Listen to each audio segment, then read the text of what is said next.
Madam President, yesterday during a hearing before the Senate Judiciary Committee, I had a chance to share the story of this fallen hero from Chicago, Illinois.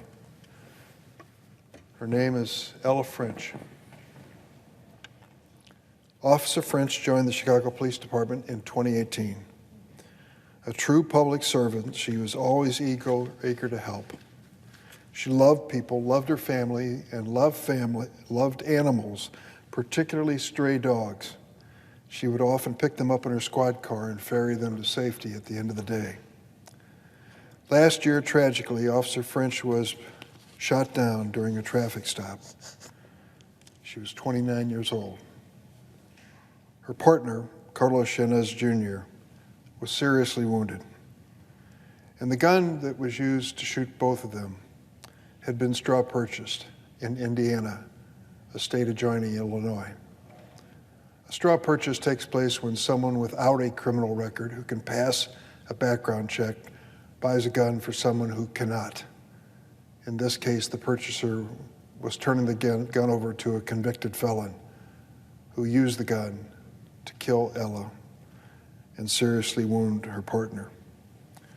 During yesterday's hearing, which focused on law enforcement officer safety, we were joined by Officer French's mother, Elizabeth. She's a wonderful person. I want to take this opportunity to thank Elizabeth French for her bravery and her commitment to honoring her daughter's legacy. I want to thank our witnesses, including Chief Angel Navales of the Chicago Police Department, who himself was shot in the line of duty for participating. He participated yesterday in the hearing. Every time law enforcement officers put on their uniforms and badges, they put their lives on the line, especially in a country that is now awash in guns. America, a country of 350 million people and 400 million firearms. In fact, guns are not only the #1 cause of death for America's children, they're the leading cause of death for officers in the line of duty, second only to COVID. We've made some progress in recent months in reducing the risk of gun violence for police officers and their families. The bipartisan Safer Communities Act included a provision I've long supported, cracking down on those straw purchases, like the gun that was used to kill this amazing young woman. But we still have a lot of work to do. Yesterday, I introduced legislation, and I named it in Officer French's honor, that would provide funding to multi-jurisdictional task forces to combat straw purchasing. The Officer Ella Grace French Task Force Support Act. I'm glad that her mother was there to hear that. I hope every senator who prides himself in supporting law enforcement will join me in this legislation. I can think of no better way to honor the service and sacrifice of our officers, to protect our families and our children, and to demonstrate to America that this Senate is serious about stemming the tide of gun violence in our country. Now, Madam President, I ask consent to speak in a separate part of the record. Without objection. Madam President, in the United States of America, nearly all women, 99%, use some form of contraception in their lifetime to prevent unplanned pregnancy. They use birth control pills, IUDs, condoms, and other devices. And many women who are not sexually active still use birth control to manage medical conditions. Further, almost every woman who identifies as religious has used a contraceptive method in her lifetime. 99% of mainline Protestants, evangelical Protestants and Catholics, and 96% of people with other religious affiliations. In short, women in all stages of life in America and of all religious backgrounds rely on birth control. It's their constitutional right. It is their decision. But this right, this decision, is now under attack. Over a month ago, in Dobbs versus Jackson Women's Health Organization, the United States Supreme Court overturned Roe versus Wade, revoking for the first time ever an established constitutional right, the right to reproductive health care. And I fear that the court's assault on our fundamental freedoms is just beginning. In his concurrence in the Dobbs opinion, Justice Clarence Thomas urged the Supreme Court, and I quote, to reconsider all of this court's substantive due process precedents, including Griswold, Lawrence, and Obergefell. He made reference in that statement to 3 Supreme Court decisions which have been on the books for over 50 years. That is an explicit threat by Justice Thomas against the very right to same-sex marriage, the right to consensual relationships between LGBTQ people, and the right to contraception, which has been protected by the court's decision in Griswold versus Connecticut for 55 years. In that case, Griswold, a supermajority of 7 Supreme Court justices ruled that married couples have a right to access contraception. They based it on a word which you will not find in the Constitution: privacy. Now, more than a half a century later, we are living in an America where women are no longer guaranteed this right to privacy, this right to reproductive health care, and where their very right to contraception is now in doubt and in jeopardy. This is not some alarmist rant. At this very moment, women in America are being denied their constitutional right to contraception. How could that possibly be in this country? Well, look no farther than your local pharmacy. This past weekend, USA Today reported on the story of Abigail Martin, a young woman who's been taking birth control pills for the past 6 years. She went to a Walgreens pharmacy to refill her birth control prescription, which had been prescribed by her doctor.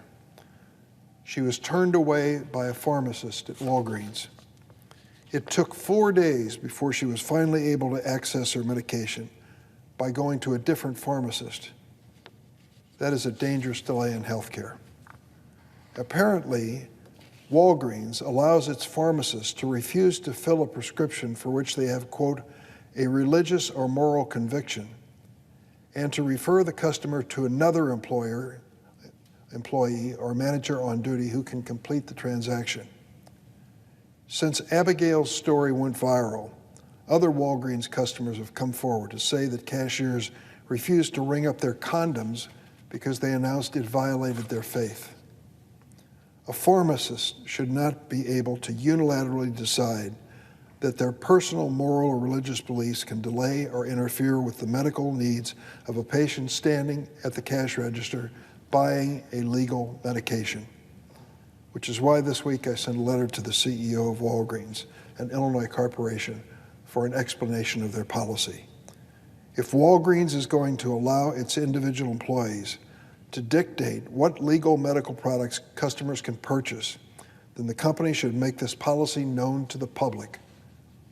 They should be required to display signs at their cash registers alerting customers and the public that they may not be able to fill their prescriptions or buy healthcare products, healthcare products in a timely manner. Given this information, customers may decide to take their business elsewhere, to a pharmacy that does not allow individual staff members to restrict or interfere with their customers' legal purchasing decisions. A woman's right to essential health care should not differ based on which pharmacy she chooses, who fills her prescription, or who rings it up. Her right to this personal decision in her life is fundamental. Fundamental. That's why Congress must pass the Right to Contraception Act, introduced by Senators Markey and Murray. This is a common sense proposal, and I've co-sponsored it. It would codify the right to contraception in America nationwide, a right that has been undisputed for 55 years.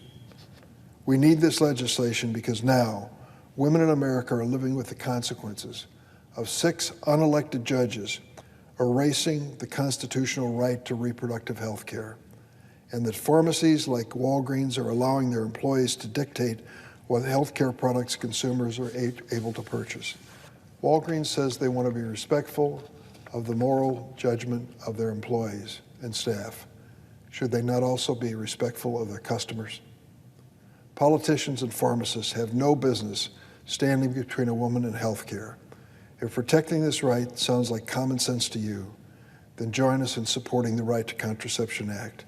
If the Supreme Court will not respect this fundamental personal right, you have the right to demand that your member of Congress will.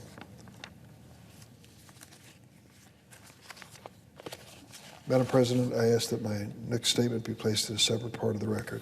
Without objection. Madam President, across America, tens of thousands of cars are lined up bumper to bumper at a total standstill. This is not an ordinary traffic jam. You see, these cars are brand new. They're assembled by some of the finest names in American manufacturing, but they're missing something, a key essential component: microchips.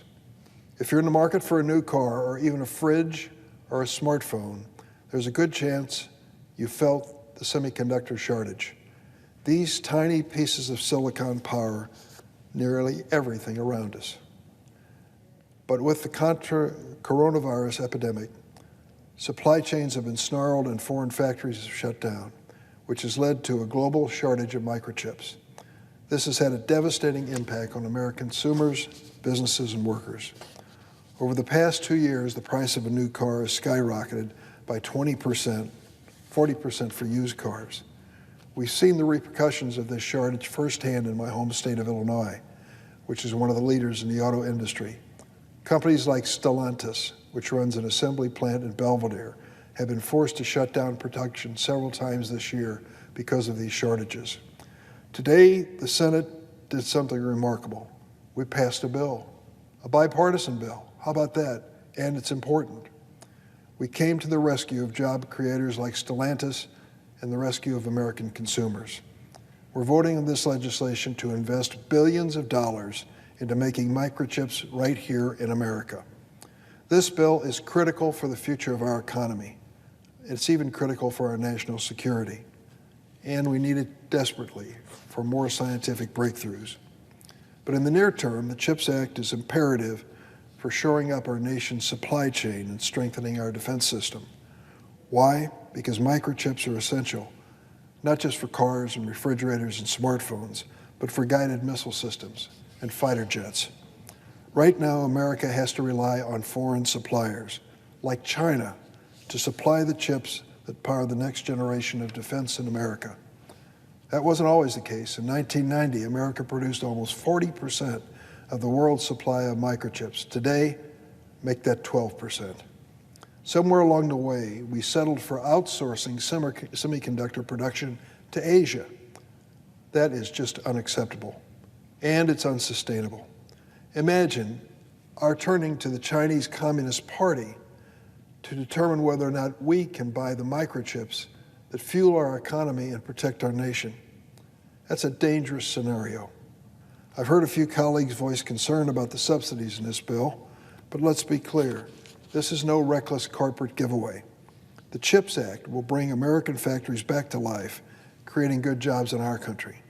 The fact is our competitors in Asia and even Europe are already investing billions of dollars in luring chip makers away from America. We need to fight fire with fire. The CHIPS Act will. It'll incentivize the biggest names in technology to manufacture right here in America. And if any company breaks their commitment to make it in America, we can reclaim all of the funding that we give them under this bill.